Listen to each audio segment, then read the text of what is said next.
ఎట్టకేలకు జానీ మాస్టర్ను గోవాలో పోలీసులు అదుపులో తీసుకున్నారు. గోవా నుండి షిప్ ద్వారా వేరే దేశానికి పారిపోవడానికి సిద్ధంగా ఉన్న జానీ మాస్టర్ను సైబరాబాద్ S40 పోలీసులు అదుపులో తీసుకున్నారు. నిన్న మాకు రాయదుర్గం పోలీస్ స్టేషన్ నుంచి ఒక 0 FIR రావడం జరిగింది.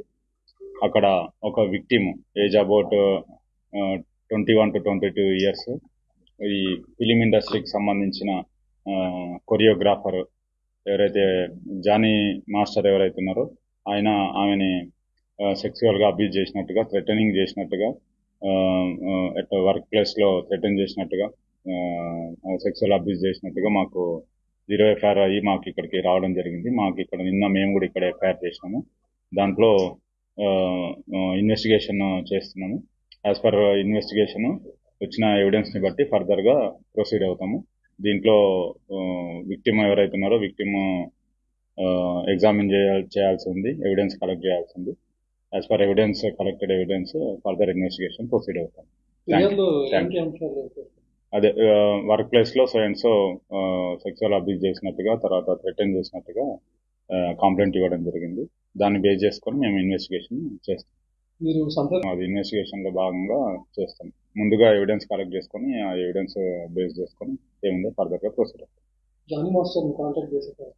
లేదు, ముందు మేము ఎవిడెన్స్ కావాలి కదా, విక్టిమ్ ఇచ్చే ఎవిడెన్స్ని బట్టి, ఆమె స్టేట్మెంట్ని బట్టి ఏముంది అంటే చూస్తాం. Thank you.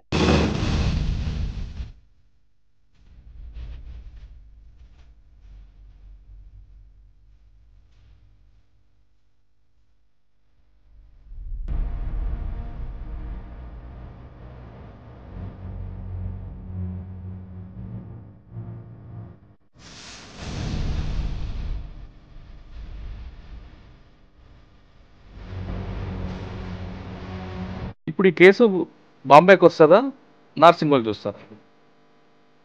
Welcome to I dream. ఎట్టకేలకు జానీ మాస్టర్ను గోవాలో పోలీసులు అదుపులో తీసుకున్నారు. గోవా నుండి షిప్ ద్వారా వేరే దేశానికి పారిపోవడానికి సిద్ధంగా ఉన్న జానీ మాస్టర్ను సైబరాబాద్ S40 పోలీసులు అదుపులో తీసుకున్నారు. అక్కడే ఉన్న గోవాలో కోర్టులో హాజరుపరిచి తిరిగి సైబరాబాద్ తీసుకొస్తున్నారు. ఇక్కడ ఉప్పరపల్లి కోర్టులో అతనికి హాజరుపరిచే అవకాశం కనిపిస్తుంది. కానీ ఈ కేసు చూస్తుంటే రకరకాలుగా మరుపులు తిరిగే అవకాశం కనిపిస్తుంది.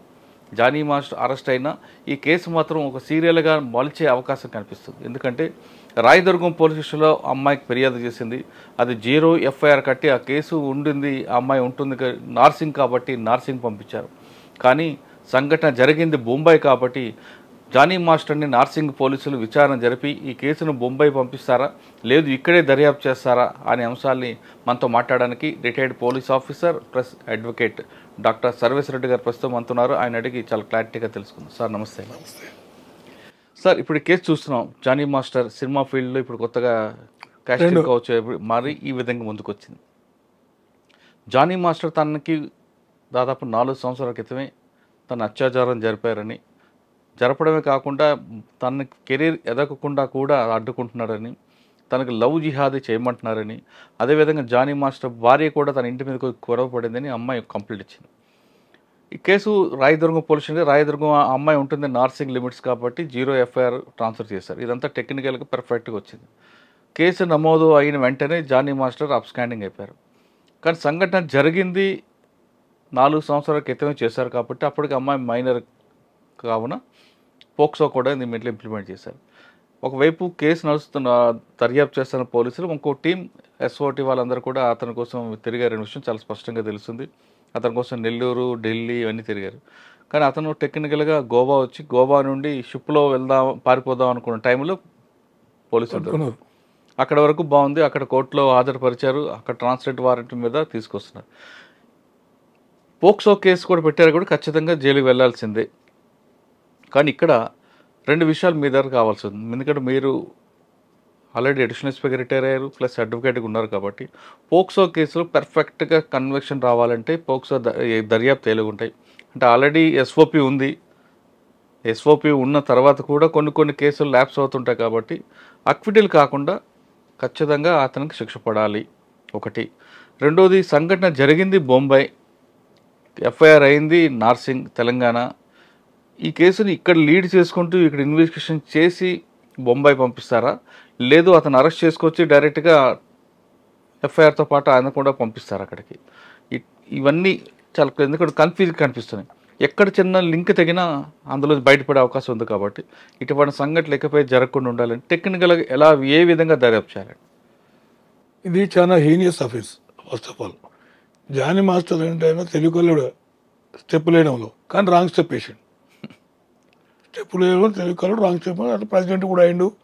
పార్టీ జనరల్ యాక్టివిటీలో కూడా జనసేనలో తిరిగి వచ్చిండు, మీటింగ్లు పెట్టొచ్చిండు, మాట్లాడిండు, రకరకాలు ఉన్నాయి ఆయనకు. వాళ్ళు కూడా సస్పెండ్ చేశారు. వాళ్ళు పార్టికల్ సస్పెండ్ చేశారు. తర్వాత మూవీ ఆర్టిస్ట్ అసోసియేషన్ కూడా వాళ్ళు కూడా రిమూవ్ చేస్తున్నారని చెప్పారు. తర్వాత ఎవరు ఏం చేసినా ఒక మైనర్ గారును జాలి లేని జానీ మాస్టర్ ఆ విధంగా చేయడం అయితే కరెక్ట్ కాదు. అంటే it's nothing but aggravative form of offence అంటాం మైండ్ టెర్మాలజీలో. అంటే కస్టడియన్లో ఉన్నప్పుడు రేప్ చేయడం, ఇన్ఫ్లుయెన్స్ పోయించి రేప్ చేయడం, ఇది సీరియస్ అఫెన్స్. సార్ ఆ కంప్లైంట్ కాపీ మీరు చదివారు కాబట్టి అమ్మాయి ఏం చెప్తుందండి అందులో? అమ్మాయి ఏం చెప్తుంది, డీజీలో 2019లో ఎంత జాయిన్ అయింది, అసిస్టెంట్ కింద నడుస్తుంది. ఈమె కొంచెం మంచి talkative and spoken, good English ఉంది, కమ్యూనికేషన్ స్కిల్స్ ఉన్నాయి అమ్మాయికి. ఇక స్టార్ హీరోలతో మాట్లాడడం, అరేంజ్మెంట్ చేయడం, చెప్పడం, ఎక్స్ప్లెయిన్ చేయడం, వర్డ్స్ ఎక్స్ప్లెయిన్ చేయడం అంతా ఇంగ్లీష్లో ఎక్స్ప్లెయిన్ చేస్తే అర్థమవుతుంది. చాలా ఫాస్ట్ అయింది. ఆమె యాక్చువల్ అయితే హీరోయిన్ క్యాడర్లో ఉండవలసిన వచ్చి జానీ మాస్టర్ వల్ల వాడి బిల్లబిల్ల అనుకున్నది. ఈ జానీ మాస్టర్ అంటే ఈ పద్ధతుల్లో ఇట్లా తన కింద పనిచేసే నటన నేర్పేటోడు, నటించడం నేర్పేటోడు, డ్యాన్స్ చేయడం నేర్పేటోడు ఇలాంటి కార్యక్రమాలు పాల్పడడం అయితే సహించరాని నేరం, సభ్యసమాజ సిగ్గుతో తలవంచుకుంటాం. ఓకే, జానీ మాస్టర్ దగ్గర ఆవిడ 2019లో ట్రైనీగా జాయిన్ అయ్యారు. తర్వాత వాళ్ళిద్దరి మధ్య పరిచయం ఈ స్థాయికి ఎలాగొచ్చింది? జానీ మాస్టర్ ఏ విధంగా ఆమెని ట్రాప్లో తీసుకొచ్చాడని కంప్లైంట్ రాసింది ఆవిడ? అవును రాసింది. మంచిగా నటించిండు, మంచిగా మాట్లాడిండు అని చేసిండు. 2015 ఈ అమ్మాయిని రేప్ చేసిండు, ఫోర్స్ఫుల్ రేప్. ఎక్కడ తీసుకెళ్లారు? బాంబే హోటల్లో. మరి ఆడ చేసి మళ్ళీ నువ్వు ఈ విషయం వరకు అని చెప్తే చంపేస్తా అని బెదిరించి రకరకాలటువంటి దమన పద్ధతులను అవలంబించాడు. వాడు కొట్టడం కూడా చేసిండు, బెదిరించడం చేసిండు. ఆమె ఇంత వేధింపులు తట్టుకోలేకనే చివరి అస్త్రంగానే పోలీసుకి అప్రోచ్ అయింది. చాలా టార్గెట్ చేస్తుంది, ఎందుకంటే ఫీల్డ్ కదా, లైఫ్ స్పాయిల్ అవుతుందని అనుకున్నదో మరేం కథను. ఎంతకాలం కంటిన్యూస్గా థ్రెటనింగ్ చేసుకుంటూ వచ్చింది మనడు.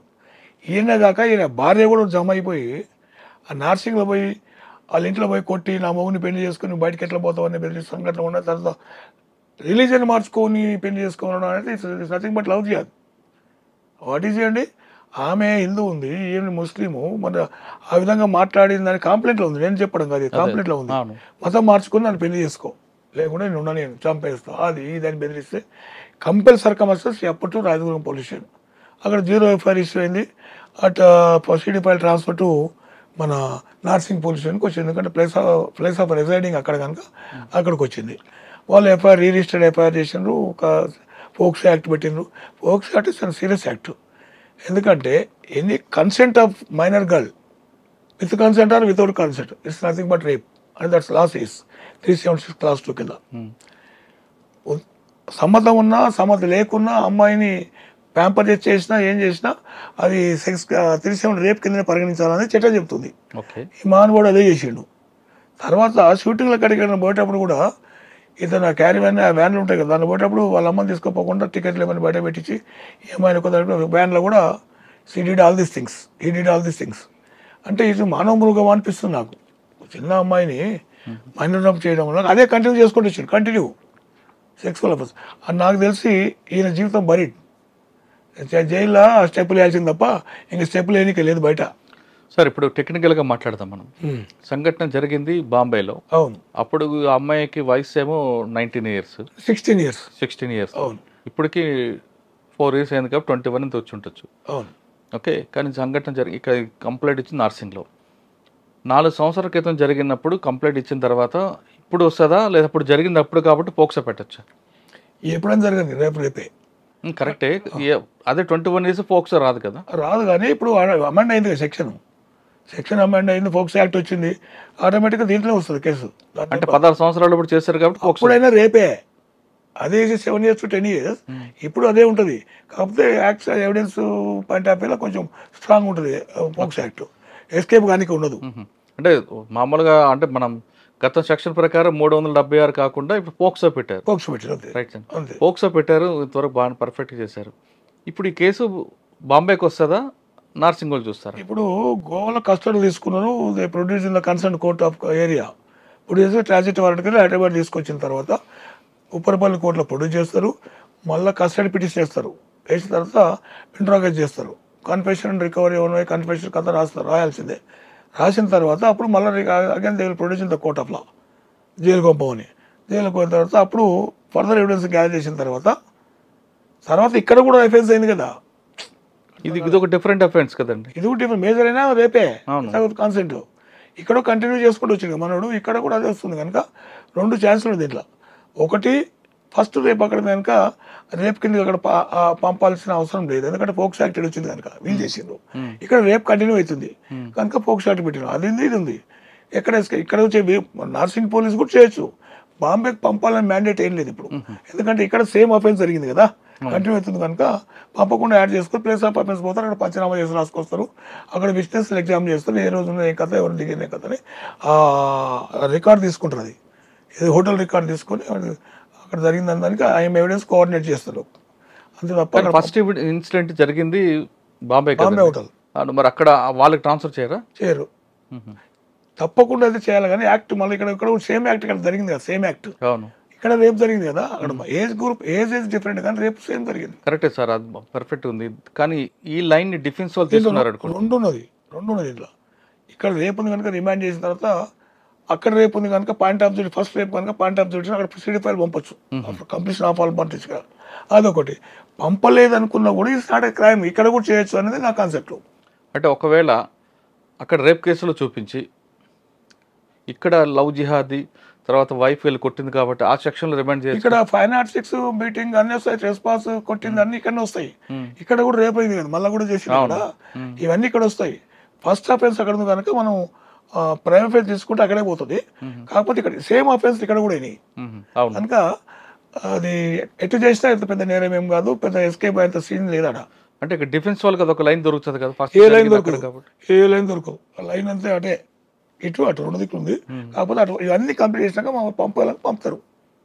లేదంటే అంటే ఇక్కడ చేస్తూ జరిగింది కాబట్టి అక్కడ ఎగ్జామ్ చేసి పంచనామా చేయడము, అక్కడ స్కెచ్ చేయడము, అందరి హోటల్ వాళ్ళని ఎగ్జామిన్ చేయడము, ఆ రోజు అక్కడ స్టే చేసినటువంటి రిసిప్ట్ తీసుకోవడం, డాక్యుమెంట్ ఎవిడెన్స్ కలెక్ట్ చేసుకోవడం, అవన్నీ చేస్తారు. ఇప్పుడు ఫర్దర్ అఫెన్స్ అది కాకుండా అది ఒకటే అఫెన్స్ అయితే మాత్రం ఇలా ట్రీట్మెంట్ సేమ్ అఫెన్స్ ఇక్కడ కంటిన్యూ చేస్తున్నాడు కదా. భార్య పోయి కొట్టడం, తర్వాత ఇద్దరు పోయి కొట్టి లవ్ చేయాలి అంటే నన్ను మతం మార్చుకుని నన్ను ప్రేమించు లేకపోతే నేను చంపేస్తాను బెదిరించడం అంతా ఇటే చేసిన కనుక ఇవన్నీ సెక్షన్ ఇక్కడ యాడ్ అవుతాయి, రేపు కూడా ఇక్కడ యాడ్ అవుతుంది. అట్లా సార్ ఇప్పుడు ఈ కేసులో అటువంటి నేరస్తుడికి శిక్ష పడాలంటే ప్రాపర్ ఇన్వెస్టిగేషన్ ఎలా చేయాలి, అంటే లింక్ తెగిపోకుండా ఎలా చేయాలి? Your right question. ఇప్పుడు విక్టిమ్ ఉంది కదా, విక్టిమ్కు ఆమెకు 164 చేయించాలి, statement recorded by the magistrate 164 చేయించాలి. విట్నెసెస్ అని కూడా 164 చేయించాలి.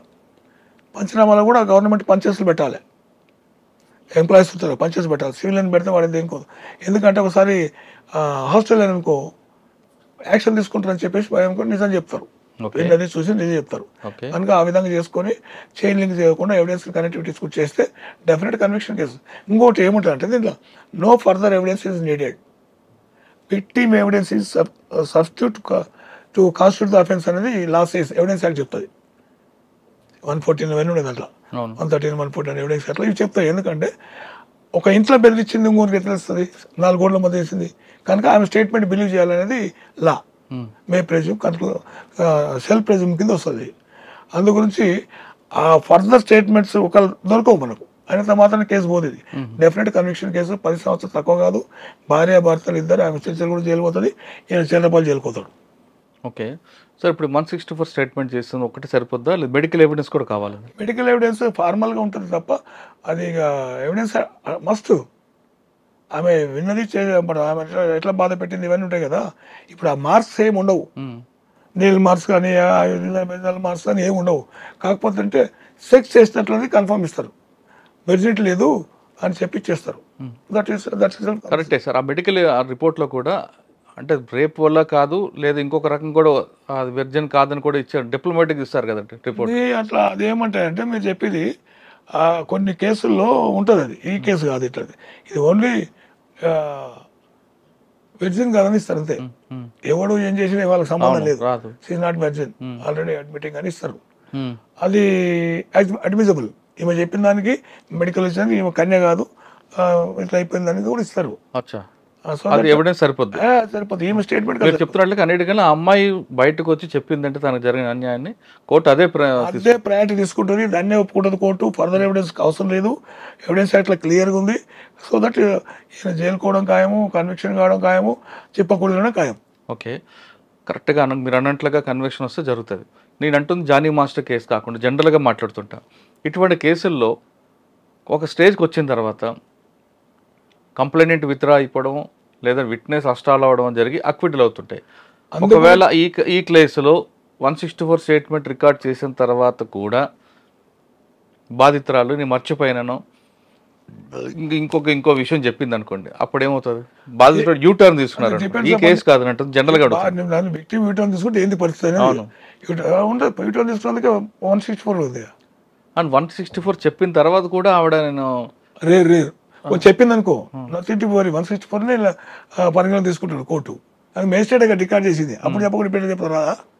అవును సార్, కానీ కొన్ని కేసుల్లో నాకు అంటే ఎక్యూజర్ పార్టీ విక్టిమ్ పార్టీ రెండు కలిసిపోయారు అనుకోండి, అప్పుడు కలిసిపోయినప్పుడు డిపెండ్స్ అపాన్ ది కోర్టు ఎవరైనా మనం ప్రిడిక్ట్ చేయలేము. ఎందుకంటే 164 ప్రకారం అయితే మాత్రం డెఫినెట్ కన్విక్షన్. ఇంకేమైనా మా బెయిల్ అయితే ఇప్పుడు రాదు. అవును, నాకు తెలిసి 1 year లోపల అయితే రాదు. అంటే జైల్లో పెట్టి కూడా, ఎందుకంటే ఫోర్స్ను ఉపయోగించి అనుకున్న స్కిల్ ఉపయోగించి అమ్మాయి జీవితాన్ని మొత్తం పాడు చేశాడు. అమ్మాయి ఎక్కడ బతుకుదామని పోయి వేరే ప్రోగ్రామ్ చేద్దామని పోతే కూడా ఆడ కూడా పోయి డిస్టర్బ్ చేశాడు. ఆడపోయి చేతులు వేయడం అబ్సినిటీ ఎక్కువ ఉంది బాగా. అందుకొరకు జానీ మాస్టర్ అయినట్టు ఆయన జైల్లో పర్మనెంట్ ఉంటాడు. బయటకు వచ్చిన కన్విక్షన్ అవుతుంది. భార్య భర్తలు జైల్లో ఉంటారు. కానీ పప్పుకూడదు చెప్పకూడదు అనేది తెలిసిందాడ. సార్, ఇటువంటి సంఘటన సినిమా పరిశ్రమలో ఎక్కువగా అప్పుడప్పుడు మనకు కనిపిస్తుంటాయి. అవును, అంటే ఏదో ఇలా కేసు వస్తేనే కనిపిస్తుంది, కానీ సాధారణ జరుగుతుంటాయి. ఈవెన్ జరగకుండా తెర మీదకి రాకుండా ఉండాలంటే ఆ ఇండస్ట్రీ ఏం చేయాలండి? ఇండస్ట్రీ అసోసియేషన్, మా అసోసియేషన్ వాళ్ళందరూ వాళ్ళకు ఒక భరోసా కల్పించాలి. వీళ్ళందరి జీవితాలను నాశనం చేసుకునే పరిస్థితి రానియకూడదు. మా అసోసియేషన్ రెస్పాన్సిబిలిటీ. ఎందుకంటే ఇప్పుడు ఎవరో అమ్మాయిలు విలేజ్కి వెళ్ళి వచ్చి డ్యాన్స్ నమ్ముకొని వచ్చి బతకడానికి వచ్చినప్పుడు ఇలాంటి పరిస్థితులు చేస్తే ఏంటి యాక్షన్ అనేది ఇప్పుడు తీసేసి, ఇటువంటి వ్యక్తుల వల్ల మొత్తం ఇండస్ట్రీకి బ్యాడ్ నేమ్ వస్తుంది కదా. చాలా industry, total industry bad name వస్తుంది. ఇట్లా ఇంకా నృత్యం చేయాలంటే కూడా భయపడుతుంది. డ్యాన్స్ చేయాలి, కొరియోగ్రాఫర్. ఇంకోటి కొరియోగ్రాఫర్స్ ప్రెసిడెంట్ అయినా మరి అట్లా పొజిషన్లో ఉన్నోడు ఈ విధంగా చేస్తే what message is going to send to the choreographers కాదు కదా అని ఈయన అన్నీ చేసిండు. కనుక అసోసియేషన్ కూడా, మా అసోసియేషన్ కూడా చాలా స్ట్రాంగ్గా రెస్పాండ్ కావాలి. రెస్పాండ్ ఆయన పర్మనెంట్గా రిమూవ్ చేసేయాలి. ఆయన మిగతా సినిమాలు ఏవైతున్నాయో ఎక్కడైనా ఆఫర్స్ వస్తే కూడా వీళ్ళకి తెలియకుండా ఏదంటే ఒక ఆర్డర్ పాస్ చేయాలి అసోసియేషన్కి వెళ్ళి. అది చేస్తేనే కొంచెం అమ్మాయి అసోసియేషన్ తీస్తే సినిమాలు రావులేండి. అదే రావు, కానీ మళ్ళీ వీళ్ళు ఎన్నో మేనేజ్ చేస్తారు. దాంట్లో గ్రూపులు ఉంటాయి కదా, మేనేజ్ చేసినట్టే వీళ్ళు ఒక యూనిటీ ఉండి చేసేసి టర్మ్ యాక్షన్ తీసుకోవాలి. స్టబర్న్ యాక్షన్ తీసుకుంటే సినిమాలు రావు, జీవితం కొలాప్స్. ఒక అమ్మాయి జీవితాన్ని పాడు చేస్తే ఈయన జీవితం, ఈయన భార్య జీవితం అవుతుంది రావాలి. 45 years వాడు, అతను 45 years ఏజ్ అయినది. ఈ అమ్మాయి 21 years ఏమో అవసరం. 2 పిల్లలు ఉండరు, ఆయనకు పిల్లలు ఉన్నారు. ఇవన్నీ అనెథికల్ యాటిట్యూడ్ పాల్పడే వ్యక్తి ఎవరైనా సరే, ఏ స్టైల్లో సరే యాక్షన్ మస్ట్ తీసుకోవాల్సింది, తప్పకుండా తీసుకోవాల్సింది. మళ్ళీ ఫైనల్గా చెప్తున్నారు సర్వేశ్వరరెడ్డి గారు, ఈ కేసులో ఖచ్చితంగా పోక్సాలో ఆయన కన్విక్షన్ వస్తుంది, జానీ మాస్టర్ జైలు జీవితంగా పరిమితం అవుతారంటూ చాలా క్లియర్గా చెప్తున్నారు. పోక్సో కేసుల్లో కూడా కొన్ని అక్విటల్ వస్తాయి కాబట్టి ఖచ్చితంగా ఒక ప్రాపర్ ఇన్వెస్టిగేషన్ చేస్తూ అమ్మాయిని మెజిస్ట్రేట్ గారి ముందు అమ్మాయి స్టేట్మెంట్ రికార్డ్ చేస్తే ఖచ్చితంగా అంత శిక్ష వస్తుంది. ఎలాంటి సాక్ష్యాలు లేకపోయినా ఒక బాధితురాలు ఇచ్చిన స్టేట్మెంటే ప్రధానంగా సాక్ష్యం ఉంటుంది కాబట్టి ఇందులో ఖచ్చితంగా జానీ మాస్టర్ శిక్ష పడడం ఖాయం అంటూ సర్వేశ్వరరెడ్డి గారు చెప్తున్నారు. ఇది జానీ మాస్టర్ గారు జరిగిన వ్యవహారంపై సర్వేశ్వరరెడ్డి గారి ఇంటర్వ్యూ. వచ్చే వారం మరో ఇష్యూలో మళ్ళీ కలుద్దాం. అంతవరకు నమస్తే. Thank you sir. Thank you very much.